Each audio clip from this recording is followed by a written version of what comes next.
It's Jeremy's birthday. It's a special birthday edition of the Leg Kick.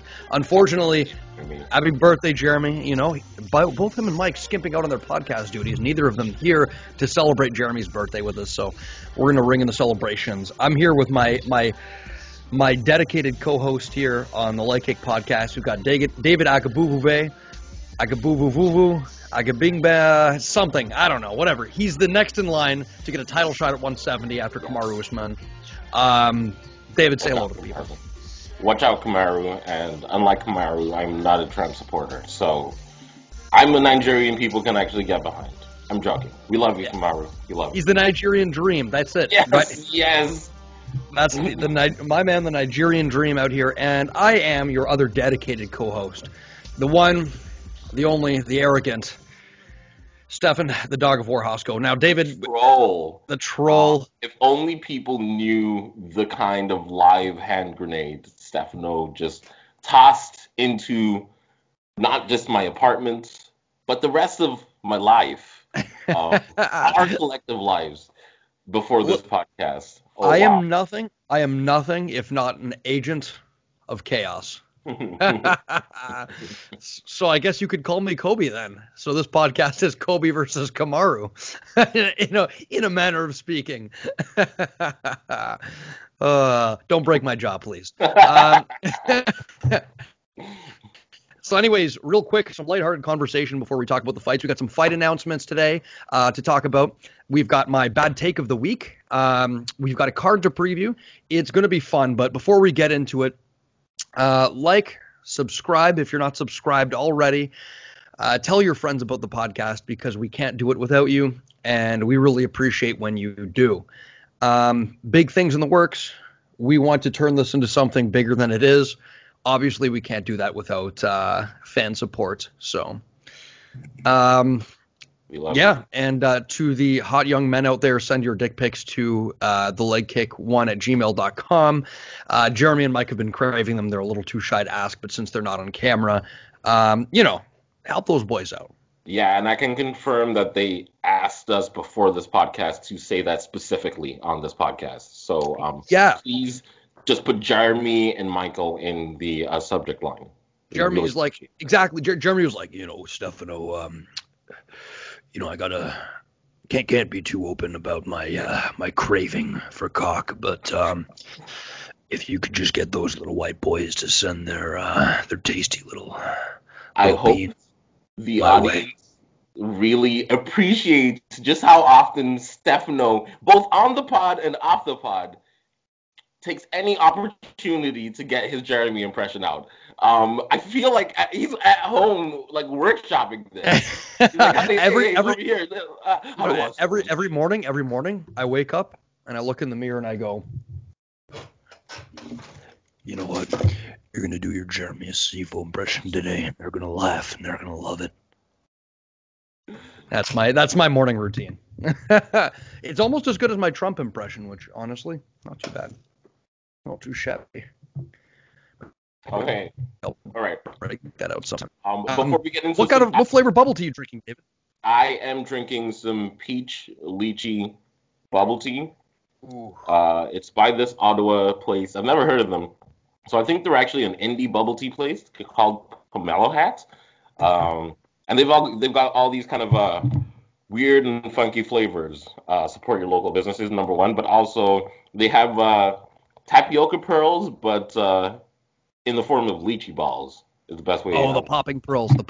Am I right? Ooh, those ones are good. And lychee, sneaky good flavor. Honestly, I think it's underrated. I think it's right up there in the trifecta of the. I can't have mango because I'm allergic now, but I think the three, the tetrarchy, the true trinity of bubble tea flavors has to be mango, coconut, and lychee.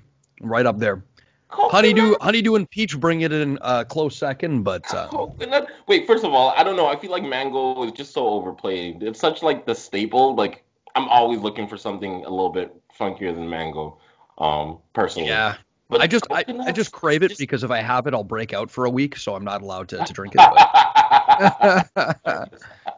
I know what you mean. Sometimes taro Oreo is a sneaky good flavor. They used to have one at this bubble tea place at my university. Taro Oreo goes surprisingly well together. Leave it to the Japanese to mix a potato and Oreos together. It's a yam, sir. Man, I thought this was a cultured podcast. Little did I know. I was talking to uncultured swine. Little You're did I talking know. to the. Speaking of which, I got an air fryer the other day. Jesus, you don't need to hear another white guy prattle on about an air fryer. I recently got an air fryer and it was life-changing. Almost too much so, like I didn't use my oven for like literally the next like month. I'm in that stage now. Like, what am I? Put ice cream in there. Let's air fry ice. Like, I just want to make anything and everything. What can you air fry is anything you could put in a regular pan or an oven. Like it's really not that much of a lifestyle change, I feel. It comes out so crispy and nice. I know, but I feel like I haven't nailed the cooking of meat in it yet. All like the stuff I've cooked in it so far with meat, it's just been not bad. to the standard of like a regular like pan or even like an oven. I mean, I got spot one. You wanted to put like a hole in there or something. Get it nice and seasoned. Breaking up. I'm breaking up, or you can hear me? Yeah, I can hear you now. Okay, perfect. Yeah, so mine's an Instant Pot air fryer, so you can put like, all kinds of stuff in there. Should have got that. But anyways, you didn't come here to, listen to boomer conversations. You didn't come here to listen to. You don't know what people came here for. Okay, we just give the people, the gifts. We're the gift that keeps on giving. We have MMA wisdom. We also have real life wisdom as well. Like you thought you were going to hear some MMA? Fryers, we're like, no. Perfect. We're like, you thought this was an MMA podcast? Well, here, have some kitchen appliances, bitch. Yeah, exactly. Wow. Anyways, we are the Leg Kick Podcast. Now let's get into some news before we break down the upcoming fights. Then I have a bad take of the week that is our hotly anticipated. All my takes are bad takes of the week. How about that? Oh, what takes? All of my takes are bad takes of the week. Yeah, those are putrid takes of the week. Anyways, let's see. First of all, we have a new fight for Leon Edwards, and this one actually makes a little bit more sense than the last one. Wait, which one is it? I heard a couple names. So Bilal Muhammad stepping up at late notice after his last performance to take on Leon Edwards. Now, let me tell you why I like this fight. For a couple of reasons. Number one, my dog's crawling underneath my table. It's okay. Thanks, Bubba.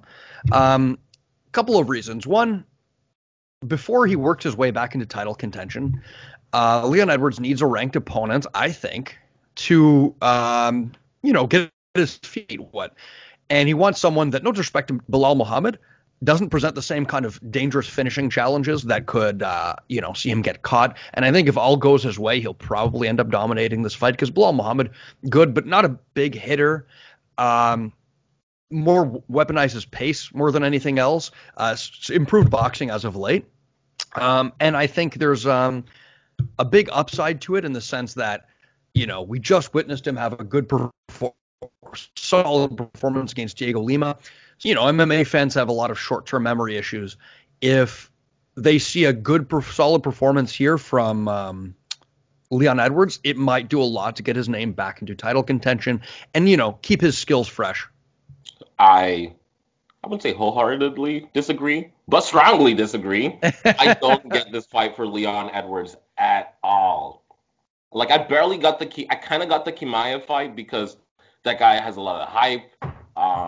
He's on kind of the title track or title run. So if you can derail him, Khamzat's on title track. Oh my God! If he is headlining, he's on the title track. I don't care what you say, whether it's 3 fights in or 5 fights in. If he's headlining, he's on the track for a title. No, he's on the track for a title and maybe 3-4 more fights if he wins them all against high level opposition. Stefano, he's saying that if he had faced Edwards, that he would not, and beat Edwards in a main or co-main event, that he would not be at least 2 fights, most 3 fights away from a title. I think at this stage of his career, he has a snowball's chance in hell of beating Leon Edwards. I really do. But that's not what we're talking Y'all about. must have forgot. If he does beat Edwards, that's the I know, run but that we're giving him. it's a stupid matchup. It's a stupid matchup. It's a matchup for the filthy casual fans. Yeah, if he beat Leon Edwards, sure, that would catapult him, and he might even get a title shot off of that. That's what I'm saying. I think it's a snowball's chance in hell. Like, I got the Edwards fight from that end because, like, if you derail this guy who has a lot of hype, then you're one or two fights away from a title shot. But I feel like we've had this discussion a million times on the podcast, but I feel as if once in a while certain fighters will come around and they just make the casual fans' brains go goo goo gaga. And I feel that way about Nate Diaz. I feel that way about Khamzat Chimaev. I feel that way about a couple of fighters. I'm not disagreeing with you. I'm just saying, for me personally, even like I'm a casual at heart, and from my casual heart, like I'm way more interested in an Edwards Chimaev fight, and no disrespect to Bilal Muhammad, who's a good, tough fighter, but there's no way you're gonna say or tell me that Bilal Muhammad at this point. You know what? Let me not even speak on another man's potential. I think Bilal Muhammad is on a comparable win string to Khamzat. Yeah, but he's been possibly against a higher level of opposition. UFC way longer, if I'm not mistaken. What's that? He's been in the UFC way longer, if I'm not mistaken. He's a higher level of opposition. I don't know. Bilal Muhammad. Welcome to the research. So he beat Diego Lima back in about a week ago. Yeah. Tough contender. Then he beat Lyman Good before that in 2020, who, say what you will about Lyman Good, he's more experienced and better than any opponent Khamzat's faced. Then before that, he's got a submission win against Takashi Sato, a decision win against Curtis Millender, and then finally before that, he has a decision loss to Jeff Neal, who just faced Wonder Boy. So that's a 4-fight win streak against far more notable competition. Now, I can't necessarily disagree with you in that, hey, the heart wants what it wants, and if that's what the public wants to see, that's what the public wants to see.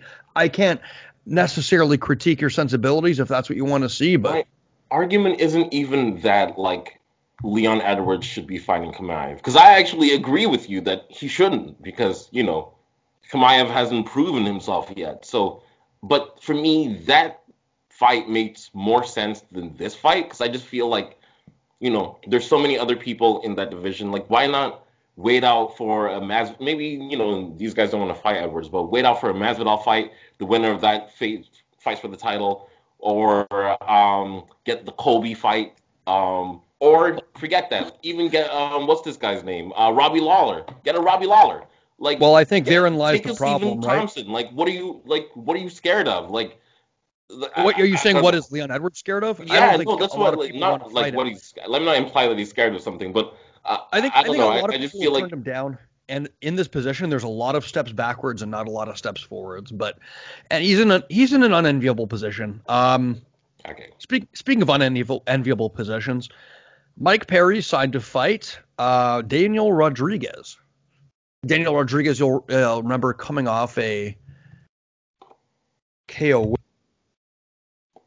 Oh, wait, I do know that dude. This is the dude with tattoos. The dude with tattoos. Excellent. Yeah, the white gentleman with tattoos, actually. Has a loss to Nicholas Dalby in his last fight, which is, but before that, he's good. Knocked out Dwight Grant, beat Gabe Green, beat Tim Means by standing guillotine choke. So, interesting. Before that, lost to Nicholas Dalby on quite a big. He's a big hitter. He's a big hitter, so that's going to be an interesting fight. He should not be in the UFC, but whatever though. Yeah, I'm with you. And this may be the hammer blow that So then we have Caitlin Chukagian versus Vivian Arroyo. Don't hate that, although I'm never excited to see Caitlin Chukagian, to be honest with you. And then if you like hitting with zero power and keying on every strike, then she's your girl. And then here's an interesting matchup. David, when there are sometimes those divisions that are so deep, and a matchup comes along between two interesting contenders, and you're like, I never really thought about that. Like the two never really cross paths in your mind. You know when that happens? Sure. No. Well, Gregor Gillespie set to fight Brad Riddell March 20th in Las Vegas. Interesting little fight there. Sure. Kind of you know. Both a little. I'd say Brad Riddell's a lot further away from like a title shot than Gregor Gillespie, but he's still a really good fighter, super technical, coming out of that City Kickboxing gym. So I've been watching his fight like when they've been on in the prelims, but has he even fought on the main card yet? Like, not to make everything like a. No, but the point remains, like, it's an interesting step up in competition because, up until recently, we were talking about Gregor Gillespie as if he was a potential contender for Khabib. For sure. Maybe his wrestling would have been. Wow, this is going to be one of the weirdest podcasts where we're just typing and researching. This is the podcast. Yes. No, but yeah, Brad Riddell, this is for sure a step up in name value for him. Absolutely. Let's see. Alex De Silva, Magomed Mustamayev, Jamie Wolkari. So not exactly names, but 3 wins in the UFC. And, Gregor Gillespie, off that loss of 13, UFC. He was 13-0 before he fought the Kevin Lee fight, and his wins over Yancy Medeiros, Vince Pichel, who's tough, like Vince from Hell Pichel, Jordan Rinaldi, not too familiar, and then so Andrew not exactly the biggest names in the UFC necessarily, but Yancy Medeiros is decent quality. Vince is, he's beaten some guys, or he's coming off a win if I'm not mistaken, and then. Yeah, the Kevin Lee one was a tough one. They're decent fighters, but kind of the the names that you would expect a contender to beat on their way up. No disrespect to any of them, but I guess the Kevin Lee fight being his first major test, and the first fight in which we've seen him run up against a brick wall. Kevin Lee just able to hit that cross counter. Beautifully into that step up high kick, but I'll be interested to see how he rebounds from this. I really will.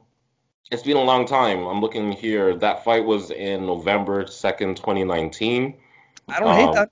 I don't hate taking a long time off after a terrible knockout loss. And once again, I'm just on his wiki here, and he has a really strong wrestling background. So.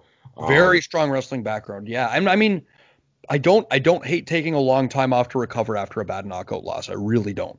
But what I will say though is that like the City Kickboxing Gym is, despite their name, actually underrated for making fighters good at wrestling, 100% at the very least. So it should be an interesting matchup. I agree. At the very least, defensive wrestling. Yeah, absolutely. Yeah, I'm with you, man. So that, unless I'm missing anything, David, did I miss anything here? Is there anything? I think there was. There might have been something non-fight up, fight matchup announcement related that I'm missing here. Let me take a look. Oh, here's an interesting one. So I'm not familiar with either of these fighters, but we have the biggest weight miss in UFC history. Rafael Alves at featherweight here missed weight by 12 freaking pounds. 11.5. Let's be technical. Let's be 11.5. It's the biggest miss in UFC history. 5.5. Like let's not boost. Like if Mike were here, he'd be having a field day. I'm so glad. Yeah. I'm so glad we don't. You gotta make the weight. You gotta make the weight. My thing is like, when it comes to the day of, and you're still 10 pounds overweight, even at the most like generous of weighings, you gotta pull out, right? Like you can't go on the scale. Well, it's not even that you have to pull out. It's that the commission at that point is not going to allow for that kind of advantage to take place, right? Especially because if you missed weight by that much, they don't know if there's a medical issue. They don't know if you're just like, fuck it, I'm not even going to try. Like this is no longer even in the. I think I don't know what it is, but after a certain amount of time, but knowing that is the kind of like eventuality, wouldn't you as a fighter just be like, hey man, I'm like 10, 12 pounds overweight. Like, there's no way I'm going to make that scale tomorrow. Like, probably the good thing would be to pull out the fight rather than, like, drag my name through the mud kind of thing. Think about it this way. You ever had a test where, like, I've never missed weight, but you ever had a test where you're like, you haven't fucking studied and it's the night before and you're just cramming? I'm expecting it's something like that. And they're like, I can do it.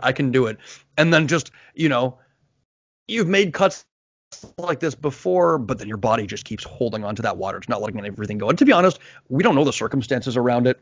I'm a little more forgiving of making weight than Mike because I know there's extenuating circumstances.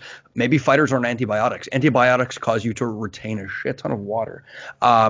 You could be sick, right? You could have had an injury and haven't been able to train and lose as much weight. So and pull out though, you know what I mean? Like I guess. Like, as a fighter, you're constantly, even at the amateur level, you're constantly weighing yourself, like at the gym, like at home, when you get out of the shower, when you eat, like that. I'm not a pro or an athlete, but I do know that about like professional fighters. So I find it hard to believe that, like, the day of, even like the morning of, you would weigh yourself. Like I just don't understand why he stepped up to the scale. Yeah, but I feel you. I feel you. You don't want to let down your team. But I understand. I understand where you're coming from. I'm willing to forgive one miss in weight, but a repeated pattern of behavior, it's like, okay, time to move up in weight. I think the practice of cutting weight in general is a bit barbaric. I know. Turns out we got a few more interesting fight announcements here. Move on. I just wanted to say that I did love the little bit of trivia attached to that, is that Alves now replaces the old record of 11 pounds set by none other than esteemed scholar of a scholar of the podcast, Mr. Anthony Rumble Johnson. Oh yeah, I think that's when he tried to. Was that 170 or 185? Yeah, apparently 11 pounds over for his fight against Vitor Belfort. That was at 180. The funny thing is, that was a move up in weight. He was fighting at 170. I don't know how in the hell he moved up in weight and missed. I don't know how the hell he made 170. Like, that's what I mean. Like, cutting the most amount of weight is not always a good idea. He moved up in weight to 185 to face Belfort. Missed it by that much and still lost. I'm not laughing that he lost because that's never funny. But damn, yeah, that's poor Rumble, man. I don't know. He must have had someone in his ear telling him to cut this much weight, and it was just a bad idea. Man, for those of you new MMA fans out there, it was a shocker. Like, the guy after that fight got cut, and then there were rumors of him fighting outside of the UFC and winning. And then all of a sudden, the guy faces Andrei Arlovski at heavyweight in another organization and wins. And we're like, what? What the hell? It was a big shocker. So anyways, let's move on because there's a few fight announcements. I just want to, oh my God, my dog is being so fucking annoying. He's gotten into a whiny phase. Dogs are so annoying. I know. You gotta think though, like, we're their entire life, right? But okay, couple fight announcements here. We've got Misha Cirkunov versus Ryan Spann.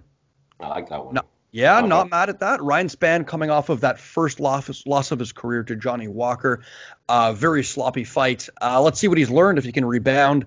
Misha Cirkunov, always fun to watch. I've trained with him once in the past, and it was an illuminating experience. I have never felt jiu-jitsu and mobility like that on a big man. It was scary. It felt like a 135-pounder. The way he moved, used no weight, and there was nothing I could do. Wow. It was scary. Anyways, then we have Steve Garcia, who I'm not familiar with, against Charles Jourdain, another Canadian prospect. Air Jourdain, who beat Du Ho Choi. Always excited to see him in the octagon for his flying antics. And then Ian Kuntalaba versus Devin Clark. And this is a matchup probably for their job, so that is going to be an interesting one. Ian Kuntalaba. The matchup for Ian Kuntalaba? Isn't he coming off 2 losses? At least 2 losses. I must be confusing it. Oh yeah, you know what? He lost twice to Magomed Ankalaev, which is pretty funny. Yeah, racist. All white people look alike. I didn't say that. He is coming off 2 losses. Yeah. Although Ankalaev, 2 losses to Ankalaev, no, I don't think so. And he has a win over Roundtree, although no disrespect to Khalil Roundtree. A lot of people seem to be getting wins over Khalil Roundtree right now. But Yeah. his other loss in the UFC is against Jared Cannonier, Glover Teixeira, not in order. Misha Serkinov. I mean, maybe I'm being a bit too like jumping the gun on this, but then again, the UFC is jumping the gun, cutting a lot of fighters. Right. There were some big cuts that happened recently. A lot of Contender Series events, actually. And then finally, Jake Paul. Just kidding. I don't want to fucking talk about Jake Paul. And you don't want to hear about Jake Paul. Care. Finally, we don't have to talk about it. Yeah. Mike and Jeremy, if they were today, we don't. No Jake Paul. No name. Anyways, we have a sensational UFC card coming up. Lots and lots of heavyweight fights on this one. Heavyweight prospects. Finally, let's get this division moving. Yeah, let's get some contenders. And you know what? This card, if I have to classify, there's a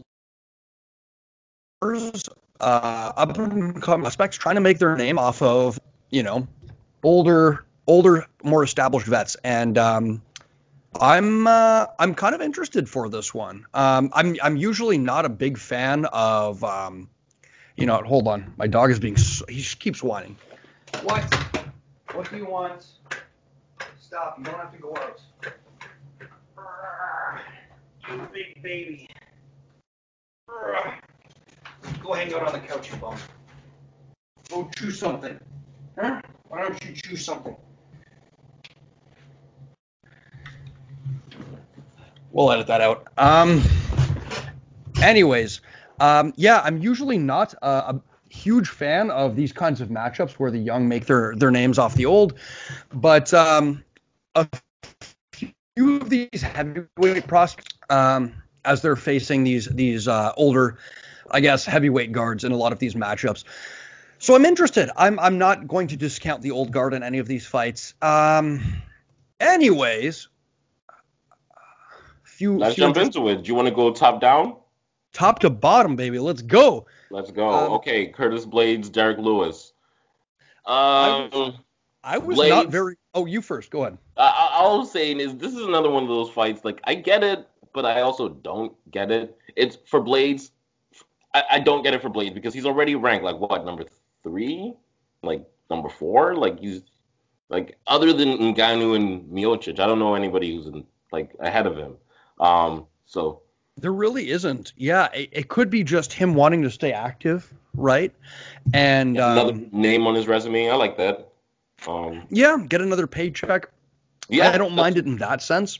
And in a lot of ways, stylistically, Derrick Lewis, it seems like a bad matchup for Lewis. Now, after watching some tape, though, I'm not as convinced. And I see some. Will Curtis Blaydes win? Yeah, most likely. I would put money on Curtis Blaydes winning in all likelihood. Now, I do see a few paths to victory for Derrick Lewis after studying Curtis Blaydes fights. Now, let me begin by saying Curtis Blaydes striking, as I'm sure you can agree, David, has come a long way. Yes, not bad. Not bad. His forte, basic, not his forte. Yeah, not bad. But I do think, and kind of related to the whole Rodolfo Vieira thing we were talking about last week, he does blend it well when it comes to the grappling. He's good at landing shots in the clinch, and when he takes you down, those elbows are vicious. And his ground pound is vicious. And fairly active for a heavyweight on the mat as well, which I like to see. So some other strengths of his that I like. A lot of his takedowns come out in the open. He tends to favor takedowns in the open. What he's been doing recently with his striking game, it's mostly jab cross and jab cross low kick, which I'm not mad at that. He's circling well. He'll go to southpaw. He doesn't really do much from southpaw. It's kind of just to give a different look defensively, I think. Usually what he's doing is he's throwing a jab cross, double jab cross, and then he'll throw a jab and then shoot in under it, or wait for your strikes to come and shoot under it and push you to the fence. Occasionally he'll take you down off of kicks. If you turn his main bread and butter, as we saw in the Volkov fight, as we saw in a few other fights, other than the Dos Santos one, his bread and butter is when you turn his back. He's very good at taking people down from there. That he's waste a lot of energy. One thing that he does really well that I've noticed is he'll, instead of just going for a big high amplitude throw, which especially at heavyweight, you'll get a hernia like that. What he does is he'll block one side either with his foot or his knee and pull you towards that side, offsetting your balance and widening your base. And then he'll shift around to the other side and go for a little, I forget what they call it, but it's like a little half suplex where they just you kind of bump your hips and drop your opponent. Very, very good at keeping you unstable and offsetting your balance from there. And that's a good sign because Derrick Lewis will give up his back if pushed against the cage or if taken down. And the lot of mistakes that people make at heavyweight is that they try and fight this guy strength for strength in that position. And what you've got to do in a wrestling context, especially against someone a lot stronger than you, you got to keep them moving. Because if you just keep them, if they're just standing there, they're going to be able to fight your grips from that back position. If they can fight your grips, they can get out. But if you keep him unstable, keep him off balanced, keep kicking out those legs, moving him forwards and backwards, that's when we could see Curtis Blaydes having a lot of success putting Derrick Lewis through the grind cycle. Mm-hmm.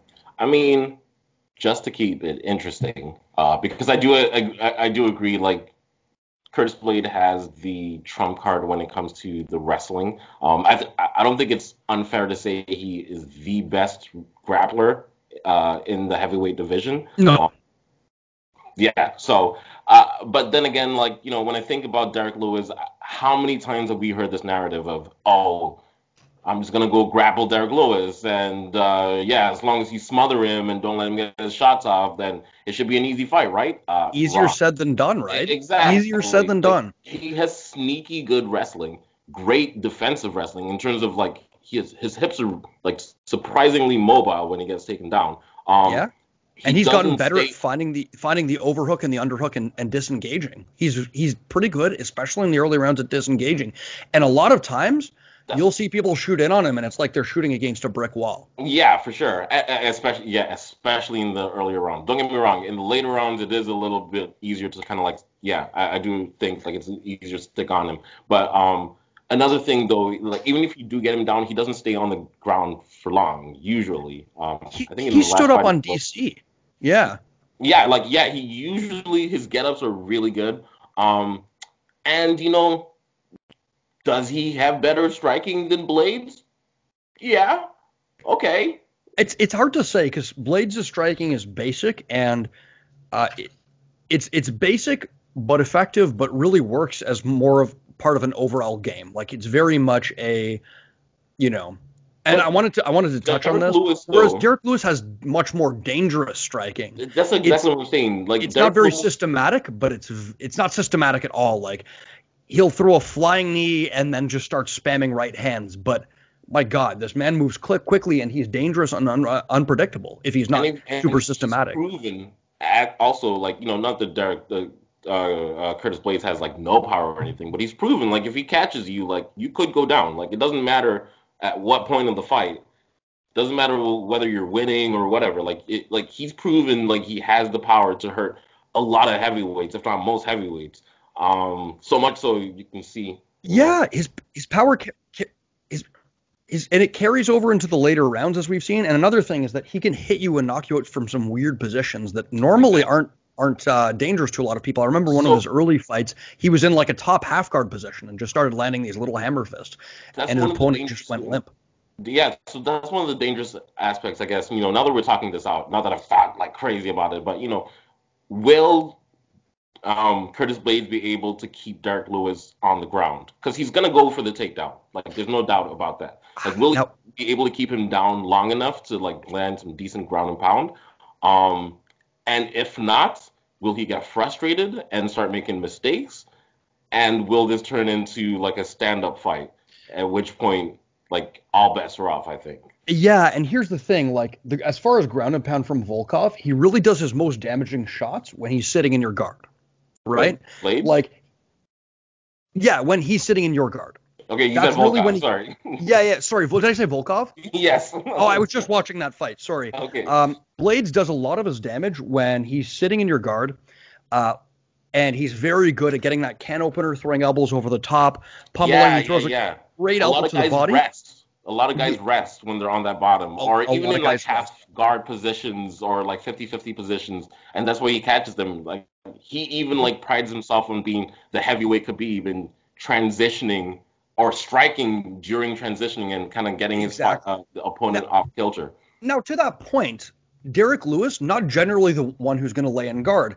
And Blaydes, when he's working, even though a lot of the fight takes place with him up against the cage, with his opponent working up from that back body lock position, he'll insert the leg and kind of ride while his opponent's back is against the fence. He's very active from there. But he's not very punishing, if you've noticed. Like a lot of his bigger shots, he'll land little uppercuts, little knees to the butt, but he's not super damaging in those positions. Doesn't tend to finish fights from them, but he's active, and here's where I find a little bit of trepidation for him in this fight as well. His striking is good as long as he can get takedowns. I like to think for Curtis Blaydes, his takedown is kind of his safe space. If he can secure those takedowns, he's a lot more confident with his hands because that's the end game. As long as he's working towards that and knows he can secure it, he's good. When he can't secure those takedowns, his striking kind of evaporates and becomes very tentative. Now, the Ngannou fight would be one example where he shot in for that early takedown, didn't get it, and then he wasn't sitting down on his punches and kind of very, very tentative, throwing from too far out at a distance where he couldn't land. And there is that kind of effect sometimes where you're against somebody with scary power, and it seems like this kind of affects Blaydes a lot. And you're not able to secure that takedown early, you become very tentative on the outside. And my man Derrick Lewis does have a good eye for a counter, swinging those wide hooks over the top. And if Blaydes isn't able to take him down early, his confidence may erode, and he might just become a sitting duck. That's where my trepidation is for him in this fight. It really is. If he can't secure those takedowns early, it might be a quick night for him. No. I mean, I think, like, with all due respect, you know what? I don't know. We're just speculating. Anything could happen, but do I think that's the most likely outcome? Absolutely not. Yeah, but I mean, is it a way that the fight could potentially go? Maybe. Sorry, go on. Yeah, no, there is a way the fight could go. There is definitely a way the fight could go. But I just feel like, first of all, in most likelihood, Curtis Blaydes is probably going to land some takedowns on Derrick Lewis. Because Derrick Lewis is good, but he's not going to stop it for 3 rounds. And I don't know if Derrick Lewis, you know, with all due respect, if, like, the skill gap in, like, stand-up is large enough to say he's going to get him out of there quickly. Potentially, and we're not necessarily talking a systematic skill gap. We're talking more of a danger gap than anything else, right? Who presents the most danger in the stand-up as opposed to, you know, because Blaydes' approach might be more systematic on the feet. It's just he's not really there danger-wise yet. But anyways. It's going to be a good fight, man. I like the matchmaking. The UFC know what they're doing. This is a good That's so funny. You started off saying, I hate the matchmaking, and now you're like, you know what? I like the matchmaking. I get it from, like, a strategic standpoint for Blaydes, personally. Like, if I was Blaydes, I would be holding out to see how this John Jones thing plays out. Because, you know, he's in the fight, whoever the winner of Stiocic and Mugambu. Stiocic and Mugambu. He's going to be... I love Francis Ngannou, by the way. His interviews with Joe Rogan, man, what a guy. I didn't see it, but I hear it's inspiring. What a guy. Anyway, and Joe Rogan came through on that kind of like, oh man, you used to work in a sand mine, and he was just like, no, I was like abused as a child, basically. Like, man, it was what a guy, man. Anyway, oh God, if I'm Blaydes, I would have just sat out, seen how those cards fall, watched the John Jones fight from home, and fought it. But easy to say when it's not my money on the line, right? So. Yeah, absolutely. We don't know what his financial situation is, and you know he's a competitor. He wants to compete. But the risk from here is evident because if he loses this fight, he may not get within 100 meters of that title anytime soon. Yeah. Who knows? Who knows? Based on the, I guess we'll have to speculate based on the winners and losers of this fight. You know, like I was going to speculate on potential matchups, but we don't really know what's going to happen coming with this fight. Okay.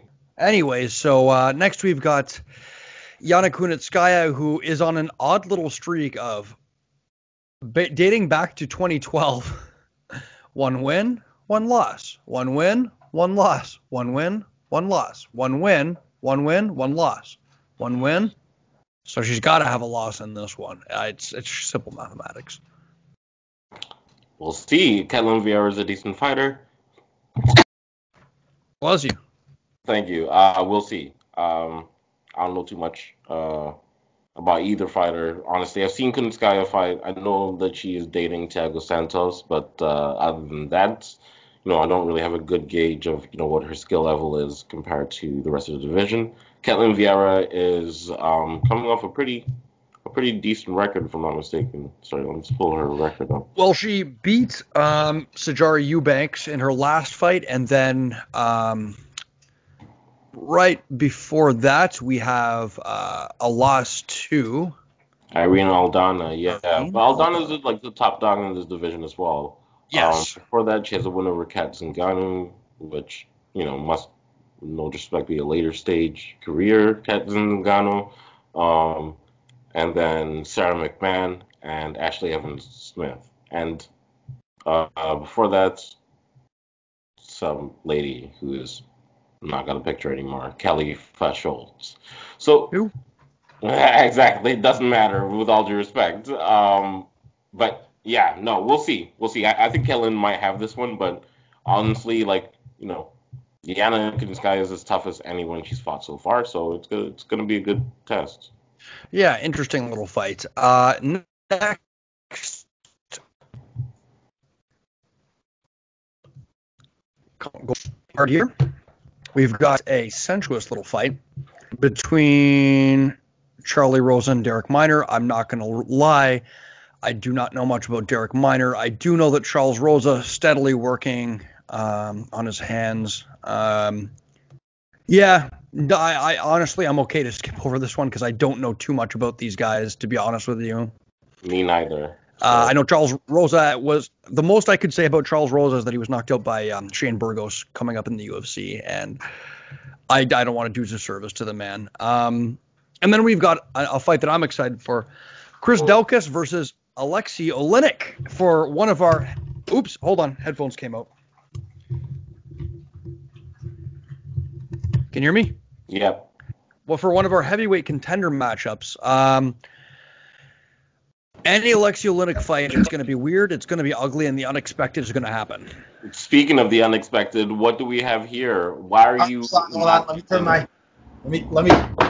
turn my. Sorry, Mike. No latecomers. Hilarious. Yeah, no, I'm excited about this. I mean, are you excited about this? That's interesting. Yes. I don't know if I've heard a lot of people say they're being excited about an Alexei Oleinik fight. No disrespect. Now, I am excited for this because Alexei Oleinik is just so weird that I appreciate the shit out of him. Like, he's definitely not the best. Do you think it's going to get into the grappling game? Because Chris Daukaus is relatively new to the UFC. He's coming out of Philly, if I'm not mistaken. He's a cop. There's a reason to hate him. Yeah, no, I'm just saying he is a cop. And he's known for his boxing. Like, specifically, that's him to the dance. That's like being the most relevant part of his UFC career so far. So yeah, we don't know a ton about him. We don't know a ton about him other than he's had a couple of quick middle of the road heavyweights. Parker Porter, and Rodrigo Nascimento, who he looked good in both of those fights, but both of those opponents, really looked like they didn't have much for him. His movement and his power, and he was just able to put them out fairly quickly in round one. So my question to you then is, do you think Oleinik then presents him what are you doing, Michael? My question to you then is do you think Oleinik then provides those questions to him? That was a weird question. Dude, I don't know what Olynyk's going to present to him. Olynyk is weird. He might do that thing where he grabs a hold of your head and sits to guard. He might throw Ezekiel chokes. One thing we know is he's going to throw those weird looping straight arm right hands. I honestly am done predicting results of Alexei Olynyk fights or what might happen in them because it's interesting. Daukaus clearly has the cleaner boxing, but we don't know much about him. We don't know what he looks like against an opponent that's trying to grapple him. We don't know what he looks like against somebody who can effectively pressure him. We don't know how he's going to look in the clinch. It's just there's a lot of questions, and I'm tentatively excited for Daukaus. I think it's a big early step up with him, but that's what you get at heavyweight. A few fights in your career, you're fighting contenders. So Alexei Olynyk could shit the bed, or he could have a weird performance where we're like, we need more Alexei Olynyk in our life. Please, more Ezekiel chokes. By the way, the birthday boy in the shot now. I want everybody out there to give a birthday blowjob to Jeremy. Oh, jeez. Jolaf Asiffo. The thing I don't understand Thanks, is why Chris Daukaus just got happy birthday, Jeremy. The reason, this seems like an early fight, a big fight for Chris Daukaus. No disrespect, he does have 2 decent wins, as you said, but I would have liked to see him fighting, Mo Green or somebody around like that kind of, range. I would too. The fact remains though, heavyweight's not the deepest at a lot of times, and this is pandemic matchmaking too. Yeah. So I'm not defending it. I'm not saying that I wouldn't like to see him face more middle of the road contenders. Like Cyril Gahn had to walk through like 6-7 guys. Do you know what match would have made sense? But it's actually, our other heavyweight, it's the Arlovsky versus Aspinall, an Olynyk versus Arlovsky, and an Aspinall versus Daukaus. That would have made sense because Daukaus and Aspinall are. You don't want to kill 2 prospects right away, right? I get it, but they're both stand-up strikers, so that's going to be exciting. And as opposed to ground strikers, right? Well, I mean, we just did how many minutes on Curtis Blaydes, so I know, don't but do that. Stand-up strikers, come on. No, we just did how many minutes on Curtis Blaydes and his ground and pound, so don't do that. Don't do that. Yeah, but ground and pound. No one says. Anyways, it's a great way. It's a great way to declare yourself as a casual. Saying stand-up striker is a great way to announce to the world, "Hey, everybody, I'm a casual." Anyways, I'm actually kind of surprised this fight is ranked higher up the card than the Arlovsky Aspinall one, because I think take a look at Tom Aspinall's record. Well, I think it's more so because Arlovsky might be lower on the rankings than Olynyk. Last time I checked, I don't even think Arlovsky is ranked at this point, to be honest with you. So, Arlovsky's coming off a win, though, is he not? Against Bozer, which kind of broke my heart a little bit. I thought Bozer was going to go in there. Arlovsky, if he showed us one thing, it's that he's surprisingly durable. Okay, let's see. Aspinall coming off. Yeah, I mean, he's only had 2 fights inside of the UFC. He was supposed to fight Spivak, which would have been a big step up for him. Pizarro, who actually thing fought. Okay, he's got a KO against Jake Collier. Hold on. He beat like a big Jake Collier, not middleweight Jake Collier. Heavyweight. Yeah, Jake Collier at heavyweight. That was a weird one. I do remember that fight. Yeah, so a couple of this is classic UFC heavyweight matchmaking. Really looking to have the old guys face off against up and coming contenders. I don't know, man. I feel like the Daukaus guy, and I've said this. You know what? Let me not be critical. We'll see. But Aspinall, I like his style. Maybe because he's a little bit younger. And I can see him at least making a run for the title. But Daukaus, his boxing looks very, very clean, and I do think he might even have the edge over Olynyk if it stays on the feet. But long term in this heavyweight division, do I see him making a run? I don't know. But then people would probably say the same about Miocic, right? So. Yeah, it's hard to say. We're early in the career. Heavyweights develop late. By the way, Arlovsky on a 2-fight winning streak. Surprisingly. Proving to be surprisingly durable and in his late career, certainly capable of throwing a decent right cross. Yeah, he's there in these fights. I don't know what to tell you other than that. Okay, do you know anything about this French guy, Nordin Imavov? Yes, I am a fan of Imavov. He's had one fight in the UFC, and that was against Jordan. What the heck is that guy's name? Just pull up this card. Nasruddin, of course. Well, he's out of the same camp. This French gentleman, Imavov. He's out of the same camp as Ngannou and Cyril Gane, and he's a fun fighter. He in some ways reminds me of like an orthodox Dominic Reyes in his style. He's very rear hand heavy. His right hand is a piston. Everything else just kind of exists to service that right hand. Loves kind of. You said service. Yes, I did. Like you just did to Jeremy for his birthday present. Anyways, one thing that he loves to do against a southpaw is that he'll fade to that inside angle. Throw his cross and fade to that inside angle, and then throw a second cross. Like he's always looking to counter over the top of your cross. Southpaw versus orthodox matchup. He looked good against Jordan. What's his face in his last fight? Yeah. Also showed some decent wrestling for a Frenchman. you know, which. But they can't wrestle. Jordan Williams. That's right, Jordan Williams. Yeah. Once again, and then another Phil thing Hosko that they pointed out in the Ngannou fight, in the Ngannou not fight, video, he said that in France they don't allow what's it called, ground and pound. Ground and pound, yeah. Which is pretty crazy. Well, they that was a thing that used to be a thing. I don't know if it still is. To be honest.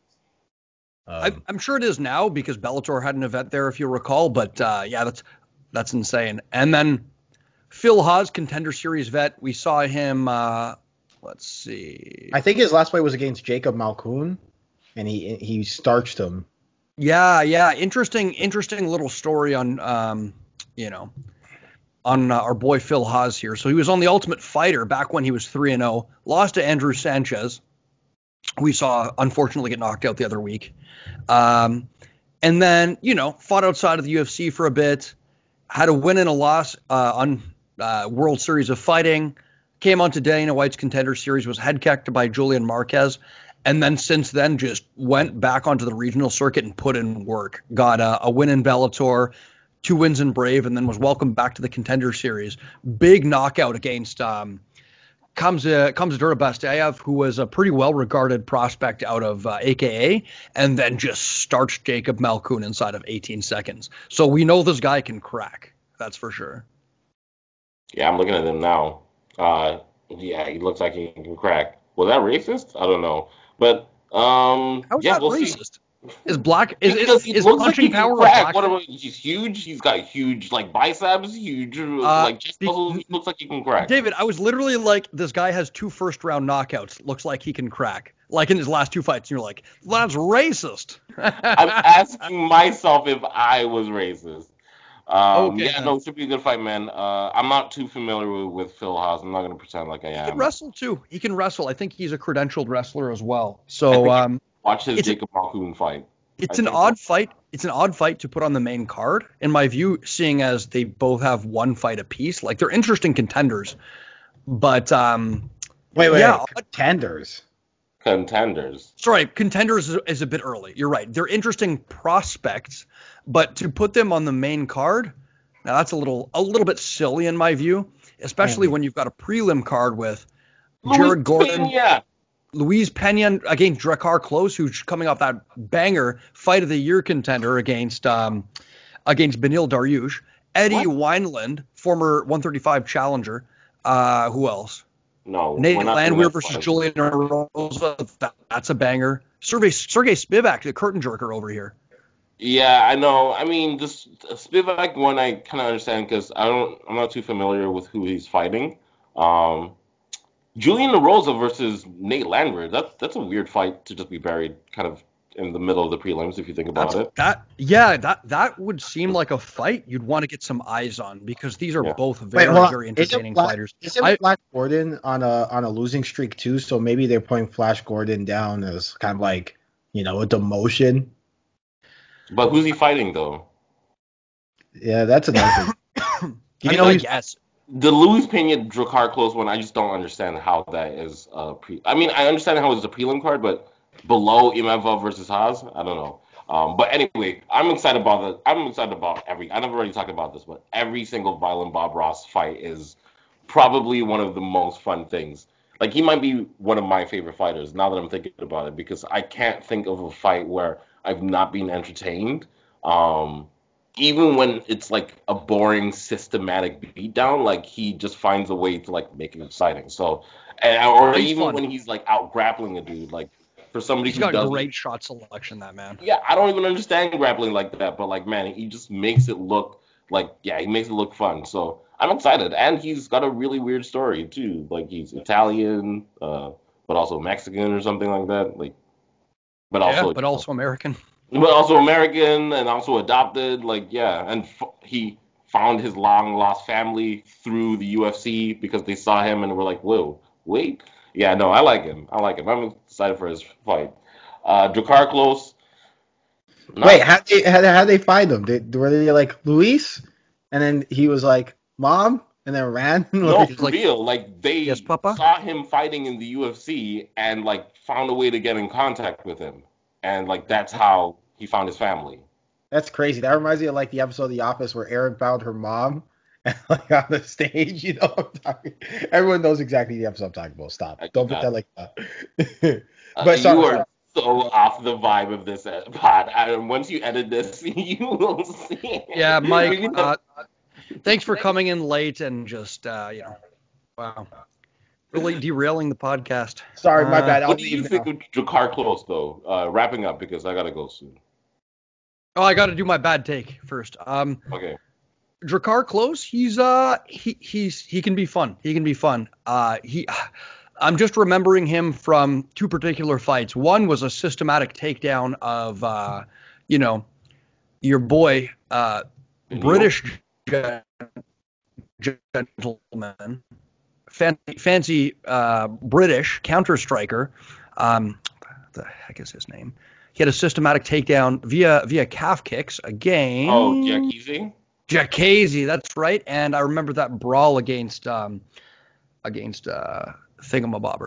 Beneil Dariush. Beneil Dariush. That's The right. thing that worried So those me were the most about the Dariush fight is Drakkar Close came into that fight with the striking advantage, and it did not turn out that way. So, Well, I think the once problem was though that Dariush was like Dariush got rocked, and then Dariush like kind of found like inside position with his hands, and once you have that and you're in a brawl, it's over. yeah, it's tough brawling against a southpaw like that. It really is because they'll find a way to angle off and beat you to the punch. It's tough. Like once again, angle like once a southpaw. Generally speaking, if you're in the close, if you're facing someone open side to open side, and they get inside position on you, and what I mean by that is like, let's say you throw your straight and your straight is here and their straight is here, they're gonna beat you every time in a brawl. Like you have to readjust yourself, and Drakkar Close unfortunately just got caught in that kind of, like you got caught in that like tailspin there. fair, but other than that, no, he has a pretty good record. If he racked up some pretty decent wins. Christos Giagos. I'm not too familiar with that gentleman, but Bobby Green and Lando Venata are some names. Jackize, Devin Powell, does have a loss to David Tamer, but he still has an opportunity to do some things, and a win over Violent Bob Ross would be great. But man, I just love Violent Bob Ross so much. So. Late minute replacement too, I believe. Oh, okay, that makes sense. Yeah. Man, if that's the thing though, I think he will pull it off against Violent Bob Ross because Violent Bob Ross has taken the fight on, what was it, a week notice? Something like that? Some insane. Isn't Drakkar Close the was one he filling the... in? Right. Oh, okay. Never mind. Then never mind. I thought it was Drakkar Close versus who's the other gentleman? But I could be wrong on that one. Let me look this up. You keep prattling on. No, because I was just thinking, because I remember hearing that somebody was out and Luis Pena's taking his place, but maybe I'm like off base. Oh, David, you're on mute.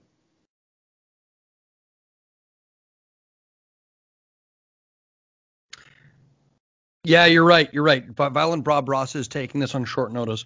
Jai Herbert was supposed to be fighting Drakkar Klose. I've been on mute this entire time. I was saying, like, just quickly on that, I was looking up, whether Close or Ross was supposed to be fighting, and who stepped in. And Drakkar Klose says that he is going to test the free agency potentially after this fight because quote, the UFC already knows who they want to be champion. And quotes, dude, I'm just trying to get money now. I'm not trying to chase that belt. It's the same couple of people always fighting. You look at the top 10. Who's this? Who's saying this? In there. Is this Mike Perry? This is Close. Oh, wow. You say Ali Kinta is still in there. He hasn't fought in 2 years. To me, it's ridiculous. I'm just trying to get these paychecks. I'm to the point where it doesn't matter. I can win 10 fights in a row and still not fight for the title, just like Charles Oliveira. I mean, I don't disagree. Lightweight rankings make no sense. Well, I mean, it's hard for Drakkar Klose to say that, considering he lost to a guy who's number 8th ranked right now. So yeah, but Beneil Dariush and Diego Ferreira had similar complaints. Both of them were on massive winning streaks and incredibly active. Yeah. And they were outranked by guys like Paul Felder and L.A. Quinta, who haven't fought in years but have name value.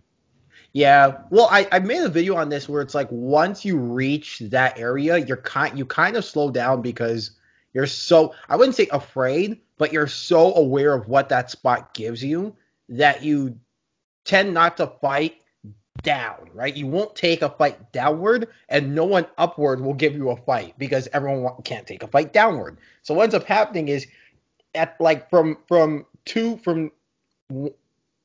and champion will face each other, and 2 to 7 won't face anybody. Like they won't touch anybody, and they hold out forever. So Quinta, I would probably say could beat Drakkar Klose. So I wouldn't say Drakkar Klose as an argument, but Quinta won't face anybody who's from 10 to 15, because why would he? It's a risk. Yeah, I mean, that's fair.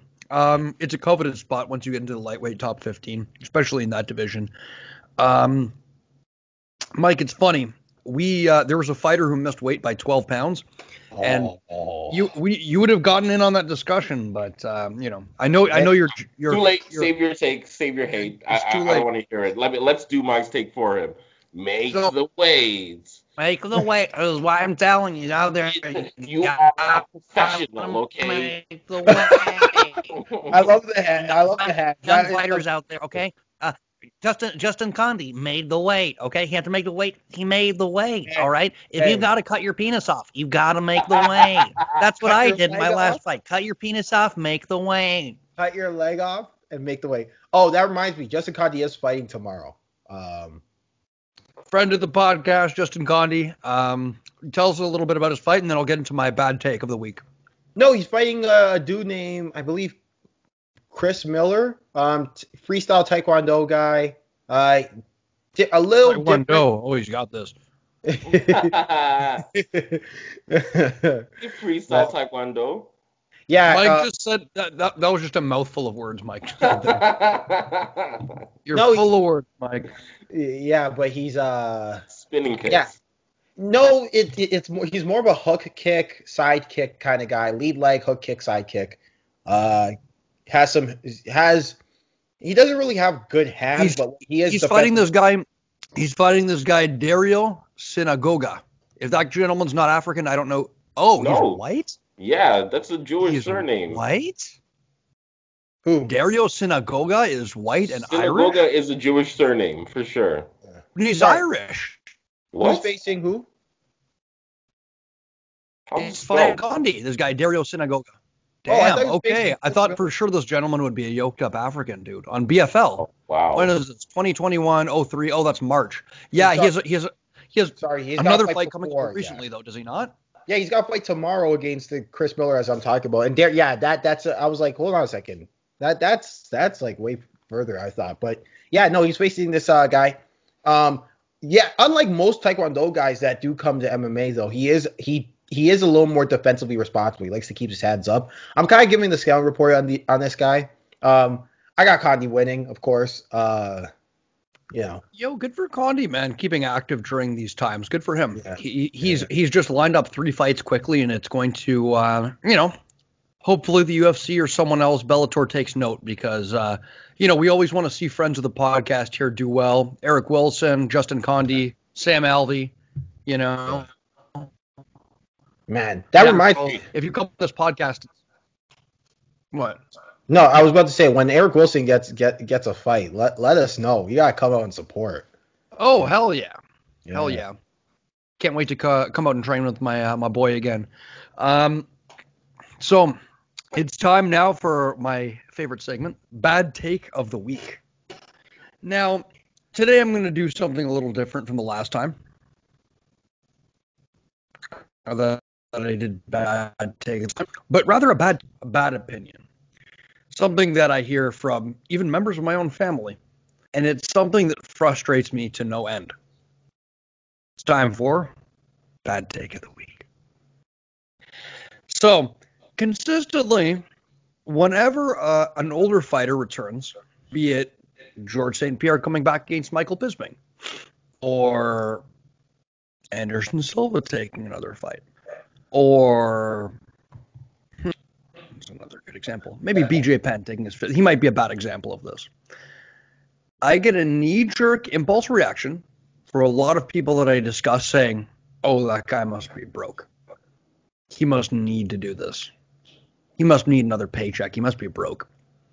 And it's the most, it's just, whenever I hear that, it's just a clear indication for anything in their life, as much as these fighters will. And that's okay. A lot of people will never know what it means to want something so much that you're willing to sacrifice your life and your health for it. Not just fighters, but anyone in the pursuit of greatness, in my view, understands that sacrifice. Now, are there examples of fighters coming back because they need a paycheck and this is all they know how to do? Yeah, I'm sure there is. I'm sure that happens. But I'm sick of hearing it as people's impulse reaction to X fight. I don't like it. And I think it needs to stop. I think it's an old, tired take that needs to die. Like anything else, it's just it's a trope and it's an easy excuse for explaining something that we don't understand. If, let's say, George St. Pierre comes back and takes another fight, look into why it is. Maybe he doesn't need the money. It doesn't seem like it to me. Maybe he's chasing greatness. Maybe there's something within a lot of us out there that, fighters especially, you always feel like you have it. You always feel like you're getting better. And it's addictive. You just want one more. It's that same drive within you that, enables you to push through adversity. It's that same drive that keeps you going one fight too late. So, in conclusion, I would say this is one of my least favorite takes out there. And if you're doing it, get some help. Get some help. Hey, that's what I'm talking about. That's a great take. That's my my bad take of the week. Next week we'll be reviewing Mike's takes on weight cutting. Did you guys skewer me and my takes on weight cutting? No. It's no fun to do it when you're not here. No. I'm telling you guys, you gotta make the weight. Gotta make the weight. Jessica I. I'll say this. I don't know in any universe where it's acceptable to be 11.5 pounds over. You're so big. You missed lightweight. Think about that for a second. Holy shit. You missed the weight class above him. You're right. That's crazy. Yeah. Come on. Oh my God. Okay. I don't want to laugh at this guy anymore. Okay, let's wrap this up. This crazy mixed up world. Hey, you guys do it. Technically, I wasn't here. I had a birthday dinner. Go ahead. Well, I just wanted to say before we get into that, be sure to tune into the fights this weekend, and then we'll be here with all of your post-fight action on Sunday, I believe. So be sure to tune into that. Should be released around Monday. Like, subscribe, leave a comment, send Mike and Jeremy your dick pics, and most of all, tell a friend about it. It warms our heart when you do. Tell your friend about the dick pics, or tell your friend about the show? Oh, both. Mike and Jeremy are like dick pic vampires. They need it to survive. I saw a pretty big phallus the other day. It was pretty cool. Oh yeah, were you watching me change again? Alrighty. Whoa, I know you pause. Asiffo boys have a peeping Tom problem. Anyways, okay, what's the story? What's the story where you saw a big dick, Mike? Wasn't there a story we were going to tell? Mix-up world. Remember? Last week? Wasn't there a story we were going to tell on air that we didn't get to? Wait, what? Were we going to tell a story on air last week that we didn't get to? No. I think so. Okay, we'll save story time for Sunday, anyways. Yeah, in this crazy mixed up world where Jeremy and Mike are celebrating their birthday in lewd and lascivious ways, you got three things. You've got Jeremy, you've got Mike, and you've got their lewd and lascivious birthday celebration. Have a good weekend, everybody. All right. Peace out, guys.